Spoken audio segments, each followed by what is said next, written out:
আন্তর্জাতিক অপরাধ ট্রাইব্যুনালে গুমের অভিযোগ দিলেন সালাউদ্দিন আহমদ। হাসিনা সহ গুম খুনে জড়িত সবার বিচার দাবি। রাজনৈতিক দলগুলোর সাথে দ্বিতীয় দফায় বৈঠকে জাতীয় ঐকমত্য কমিশন, বিএনপি, জামায়াত সহ কয়েকটি দলের অংশগ্রহণ।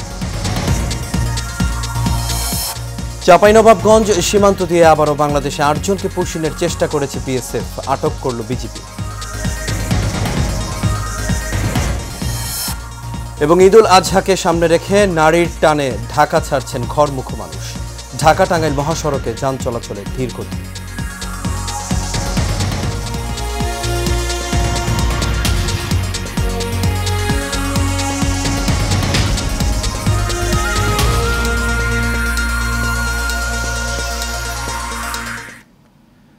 সবাইকে স্বাগত এশিয়ান নিউজে। দর্শক, পুরো সংবাদ জুড়ে আপনাদের সঙ্গে আছে আমি আনোয়ার রাজা। তখন শুনছিলেন বিআরবি কেবল ইন্ডাস্ট্রিজ লিমিটেড সংবাদ শিরোনাম। এবার চলে যাচ্ছে পুরো খবরে।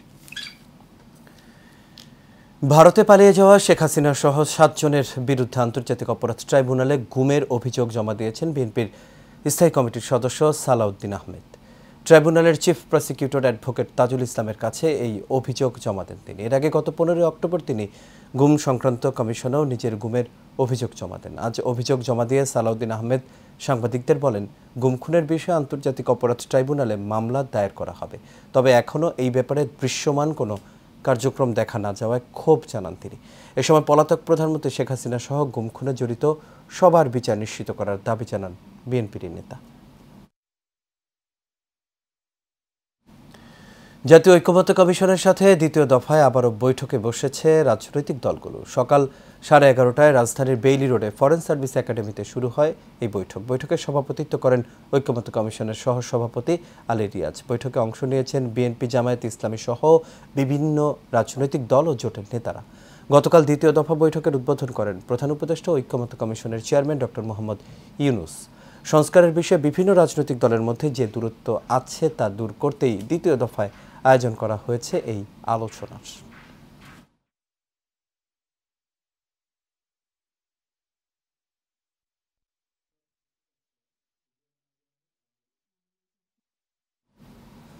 চাঁপাইনবাবগঞ্জের ভোলাহাট সীমান্ত দিয়ে ৮ জনকে পুশিন করেছে ভারতীয় সীমান্তরক্ষী বাহিনী বিএসএফ। সোমবার দিবাগত রাত 4টার দিকে ভারতের আলিপুর এলাকা থেকে 4 নারী ও 4 পুরুষকে পুশিন করা হয়। 59 ব্যাটালিয়নের অধিনায়ক লেফটেন্যান্ট কর্নেল গোলাম কিবরিয়া জানান, ভোলাহাট উপজেলার চাঁদ শিকারী সীমান্ত দিয়ে ভারতের বিএসএফ সদস্যরা 8 জনকে বাংলাদেশের অভ্যন্তরে ঠেলে দিয়েছে। বিজিবি তাদের আটক করেছে। এই ঘটনায় আইনি ব্যবস্থা প্রক্রিয়াধীন রয়েছে বলে জানান তিনি।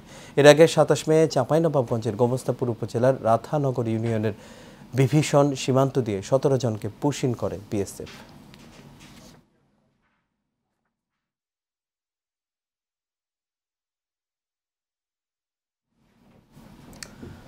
নারীর টানে ঘরমুখ মানুষ ছুটছেন। ঢাকা টাঙ্গাইল মহাসড়কে অন্যান্য দিনের চেয়ে যাত্রী, গণপরিবহন ও পশুবাহী গাড়ির চাপ বেড়েছে দ্বিগুণ। যানজট না থাকলেও যানবাহন ধীর গতি।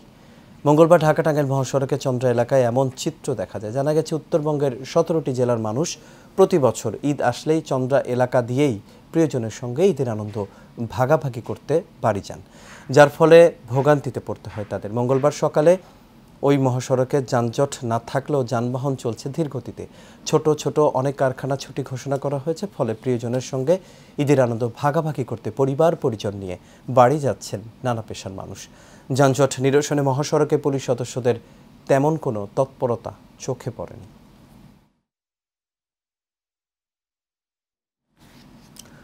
দর্শক, এই বিষয়ে আরও জানাতে গাজীপুরের কালিয়াকৈর থেকে এই মুহূর্তে সরাসরি যুক্ত হচ্ছেন সহকর্মী দেওয়ান সামান উদ্দিন। সামান, আশা করি আপনি আমাকে শুনতে পাচ্ছেন। সামান, ঢাকা টাঙ্গাইল মহাসড়কের বর্তমান পরিস্থিতি কেমন দেখছেন?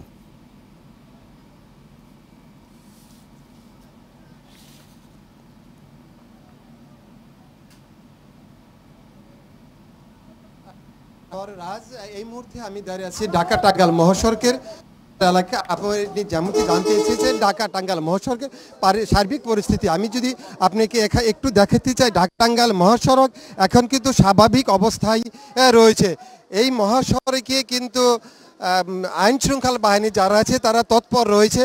এখানে প্রায় আমাদের এই চন্দ্র এলাকায় শফিপুর, মৌচাক, কোনাবাড়ি এই সমস্ত এলাকায় এবং পুলিশ প্রশাসনের প্রায় 1000-এর অধিক প্রশাসন কাজ করে যাচ্ছে। তার চেয়ে বেশি চোখের পরামর্শ রয়েছে আইন শৃঙ্খলা বাহিনীর মধ্যে সেনা সদস্য যারা রয়েছে, তারা সকাল থেকে কিন্তু এই মহাসড়কে বিভিন্ন ধরনের কাজ করে যাচ্ছে। তারা উচ্ছেদ করে যাচ্ছে, অবৈধ স্থাপনা করে যাচ্ছে। যদি কেউ এই মহাসড়কের বিভিন্নভাবে অন্য জায়গায় থেকে ওভারটেক করে বিপরীতমুখী গাড়ি চালিয়ে যাচ্ছে, তাদের সম্পর্কে কিন্তু তার তৎপর রয়েছে। অন্যান্য বছরের মতো এবছরে কিন্তু মহাসড়কে প্রচুর পরিমাণে আইন শৃঙ্খলা শিল্প অধ্যুষিত এলাকায় এই শিল্প এলাকায় বেশ কিছু ছুটি হওয়ার পরে কিন্তু যারা স্বজনদের সাথে বাড়ি ফিরছে, তোর পর্যায় পরিমাণে অনেক পরিবারের শিল্প যারা রয়েছেন কিনা এখানে বা বাড়ি ফির, তো এখন তারা ছুটি না হওয়ার কারণে আশা করা যায় এবছর যদি আইন শৃঙ্খলা পানি থাকে, যদি রাস্তাঘাট পরিষ্কার থাকে, তাহলে মানুষ নির্বিঘ্নে সহজ।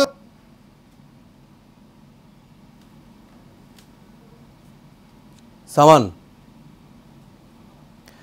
আপনাকে অসংখ্য ধন্যবাদ। দর্শক, আমাদের সঙ্গে যুক্ত হয়েছিলেন সহকর্মী দিয়ান সামানুদ্দিন, তিনি ঢাকা টাঙ্গাইল মহাসড়কের বর্তমান পরিস্থিতি আমাদের জানাচ্ছেন। চলে আছে পরবর্তী খবরে। ঢাকা টাঙ্গাইল যমুনা সেতু মহাসড়কের বাসাইল উপজেলার করাতিপাড়া বাইপাস এলাকায় দাঁড়িয়ে থাকা ট্রাকের পেছনে মাইক্রোবাসের ধাক্কায় 3 জন নিহত হয়েছেন। এই ঘটনায় আহত হয়েছেন আরও 3 জন। মঙ্গলবার সকাল 9টার দিকে উপজেলার করাতিপাড়া বাইপাস এলাকায় এই দুর্ঘটনা ঘটে। তাৎক্ষণিকভাবে নিহতদের নাম পরিচয় জানা যায়নি। এদিকে নাটোর শহরের চক বৈদ্যনাথ এলাকায় বিকল অবস্থায় দাঁড়িয়ে থাকা একটি আমবোঝাই পিকআপ ভ্যানকে পেছন থেকে অপর একটি পিকআপ ধাক্কা দিলে ঘটনাস্থলেই 2 জন নিহত হয়।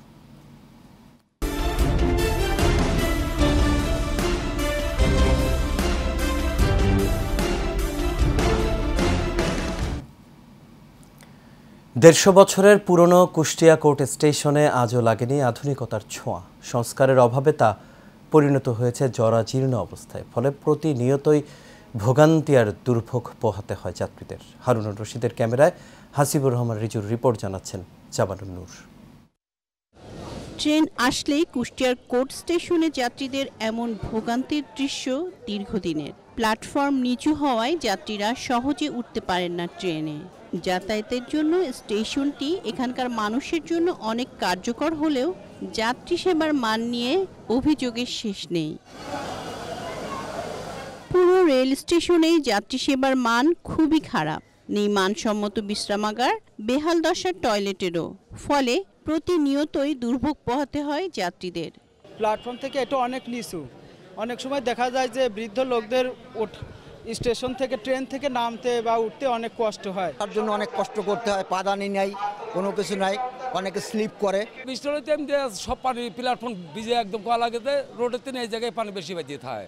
1871 সালে চালু হওয়া এই স্টেশনটিতে নেই যাত্রীদের নিরাপত্তার ব্যবস্থা। সেই সাথে দখলদারদের কবলে পড়েছে স্টেশনের জায়গাও। কারেন্ট এখন থাকির উপর থাকে না, ফ্যানও থাকে না। তো আমাদের এই কাজগুলো করার জন্য সরকারের প্রতি বিশেষ অনুরোধ। কুষ্টিয়া কোর্ট মানে নামার জন্য যে ব্যবস্থা, আসলে এটা কোনোভাবে পসিবল না। আর বিশেষ করে মেয়েরা তো নামতেই পারে না। স্টেশনের দায়িত্বে থাকা কর্মকর্তারা বলছেন, এই স্টেশনের আয় বাড়লেও বাড়েনি যাত্রী সেবার মান। ঊর্ধ্বতন কর্মকর্তাদের কাছে দ্রুত স্টেশনটি আধুনিকায়নের দাবি জানান তিনি। 1.5 কোটি টাকার উপরে আয় হয় কুষ্টিয়া কোর্ট স্টেশনে, সেক্ষেত্রে কোনো লস নাই, চলছে, যাত্রী সেবা চলছে। আর চরম আধুনিকতার অভাব কুষ্টিয়া কোর্ট স্টেশনে। যে ঊর্ধ্বতন কর্মকর্তারা ভিজিট করে গেছে, আশা করছি খুব দ্রুত এই কাজ হবে। শত সমস্যার পরও 150 বছরের পুরনো কুষ্টিয়ার এই স্টেশন দিয়ে প্রতিদিন আন্তনগর সহ 8টি ট্রেন মোট 14 বার চলাচল করে। জামালুন নূর, এশিয়ান টেলিভিশন। ঈদুল আজহাকে সামনে রেখে জমে উঠেছে উত্তরাঞ্চলের কোরবানির পশুর হাটগুলো। রংপুরের পীরগঞ্জ থেকে কোরবানির পশুর হাটের সবশেষ সংবাদ জানাচ্ছেন মিনহাজুল ইসলাম মিলন।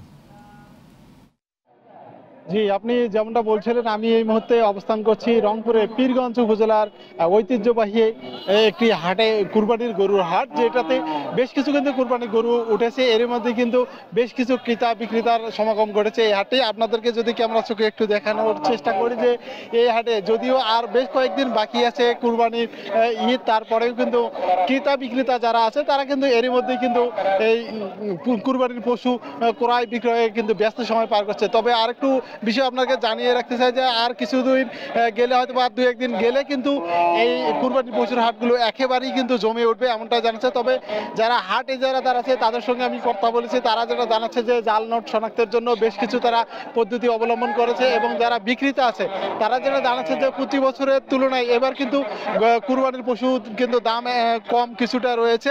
বিশেষ করে পার্শ্ববর্তী দেশ ভারত থেকে গরু আসার কারণে কিন্তু এই যারা খামারি আছে তারা কিন্তু লোকসানের মুখে পড়েছে, এমনটাই কিন্তু জানাচ্ছে।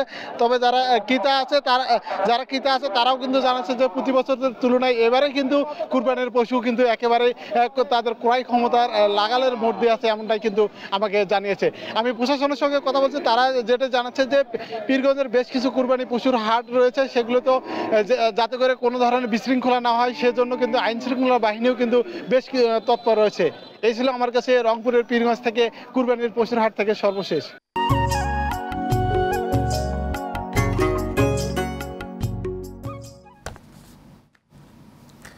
অর্থনীতির মেরুদণ্ড হলো কৃষি। যুগ যুগ ধরে এই খাত নির্ভর করেছে প্রথাগত চাষাবাদের উপর। জলবায়ু পরিবর্তনের এই যুগে যখন উন্নত দেশগুলো টেকসই উন্নয়নের দিকে ঝুঁকছে, তখন বাংলাদেশের মতো উন্নয়নশীল দেশেরও সময়ের দাবি তার অর্থনৈতিক চালিকা শক্তি কৃষি টেকসই উন্নয়নের দিকে সুপরিকল্পিত পদক্ষেপ নেওয়া দরকার।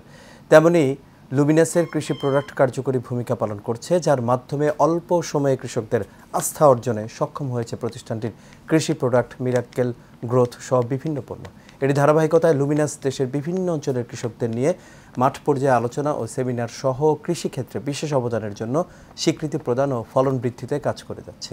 লুমিনাসের কর্ণধার রাকিব হোসেন শুধু একজন সফল তরুণ উদ্যোক্তা নন, তিনি প্রমাণ করে দিয়েছেন সঠিক দৃষ্টিভঙ্গি ও নিষ্ঠা থাকলে কৃষি খাত হতে পারে দেশের অন্যতম উদ্দীপনামূলক খাত এবং বেকারত্বের অভিশাপ থেকেও মুক্তি পাওয়া সম্ভব। লুমিনাসের পণ্য ব্যবহার করে আমার বটবটি গাছ অনেক সুন্দর হয়েছে, ফলন ভালো হয়েছে। মাল্টি জিঙ্ক এবং মিরাকেল গ্রোথ ব্যবহার করে এবছর পেঁপের আমি বাম্পার ফলন পেয়েছি। লুমিনাস গ্রুপের কৃষি পণ্য ইউজ করে মাল্টি জিঙ্ক আর মিরাকেল গ্রোথ ইউজ করে আমার ধান প্রচুর ভালো হয়েছে। আমি লুমিনাস কোম্পানির পণ্য ব্যবহার করে আমি লাভবান হয়েছি। আমার ওই ফলনটা আমি ভালো পাইছি, সার কীটনাশক সব জিনিসে আমার উন্নত হয়েছে। আমি লাউ খেত করছি গত বছর, এবারও আমার উন্নত। আমার ধানের ফলন গত বছর চেয়ে অনেক ভালো হয়েছে, আর এই বছর মানে ভালো ধান হওয়াতে আমরা খুব খুশি। যে প্রোডাক্টগুলো নিয়ে আসছে সেগুলো 100% অর্গানিক। লুমিনাস গ্রুপ দুইটা পদ্ধতিতে কৃষকরা বাঁচাবে। এক নম্বর পদ্ধতিতে আমরা কৃষি পণ্য এক্সপোর্ট করার ব্যাপক পরিকল্পনা হাতে নিয়েছি। শুধুমাত্র কৃষিকে ডেভেলপ করে কৃষি ক্ষেত্রকে উন্নত প্রযুক্তি নিয়ে আসে, এখানে লক্ষ লক্ষ মানুষের কর্মসংস্থান করা যায়। আর এর সাথে শেষ করবে এশিয়া নিউজ। তবে যাবার আগে বিআরবি কেবল ইন্ডাস্ট্রিজ লিমিটেড সংবাদ শিরোনামগুলো দেখে নেব দর্শক আরও একবার।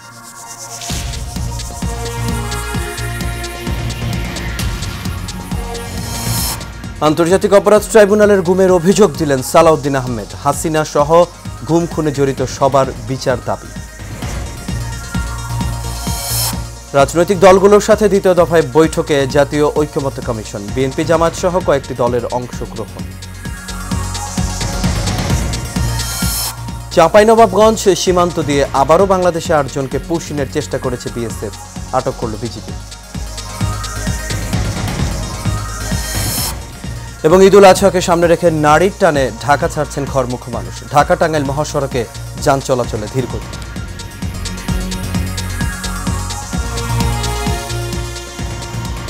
দর্শক, এই ছিল আমাদের এখনকার আয়োজন। আমাদের পরবর্তী সংবাদ দেখার আমন্ত্রণ রইল। একদিন সাথে থাকার জন্য সবাইকে ধন্যবাদ।